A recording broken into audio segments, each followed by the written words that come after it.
The New Jim Crow, Mass Incarceration in the Age of Colored Blindness by Michelle Alexander. The first is, why focus on black men? This question is usually asked by black women. They want to know what inspired me to write a book specifically focused on the experience of black men in the war on drugs. Some women express deep gratitude for this approach. After reading the book, they say they were able to view their relationships with their husbands, partners, fathers, uncles, brothers, cousins, and sons through a different lens.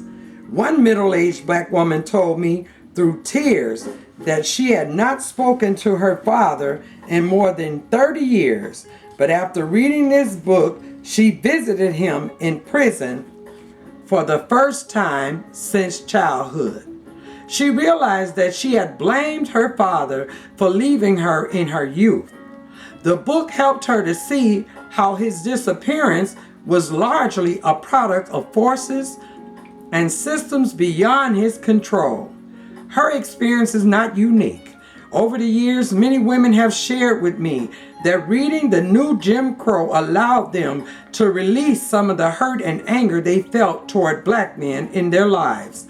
Men they felt had betrayed them by returning to prison after promises not to do so, or who had failed to secure jobs or housing upon their release and were therefore unable to help support their families.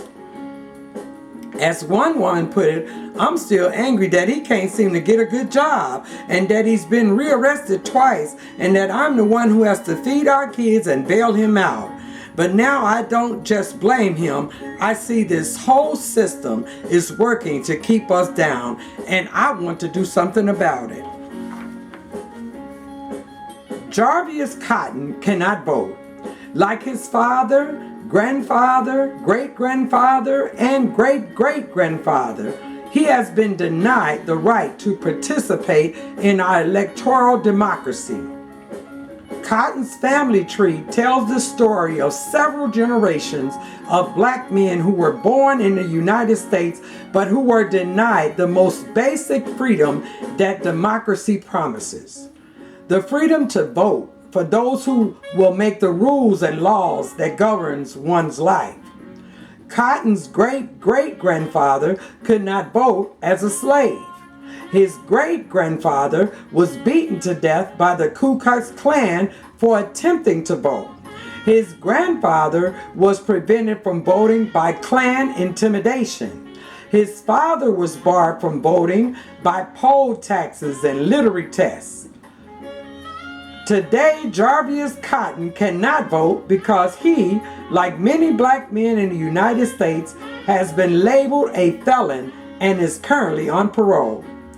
Cotton's story illustrates in many respects the old adage, the more things change, the more they remain the same. In each generation, new tactics have been used for achieving the same goals shared by the founding fathers. Denying African Americans citizenship was deemed essential to the formation of the original Union. Hundreds of years later, America is still not an egalitarian democracy. The arguments and rationalizations that have been trotted out in support of racial exclusion and discrimination in its various forms have changed and evolved, but the outcome has remained largely the same.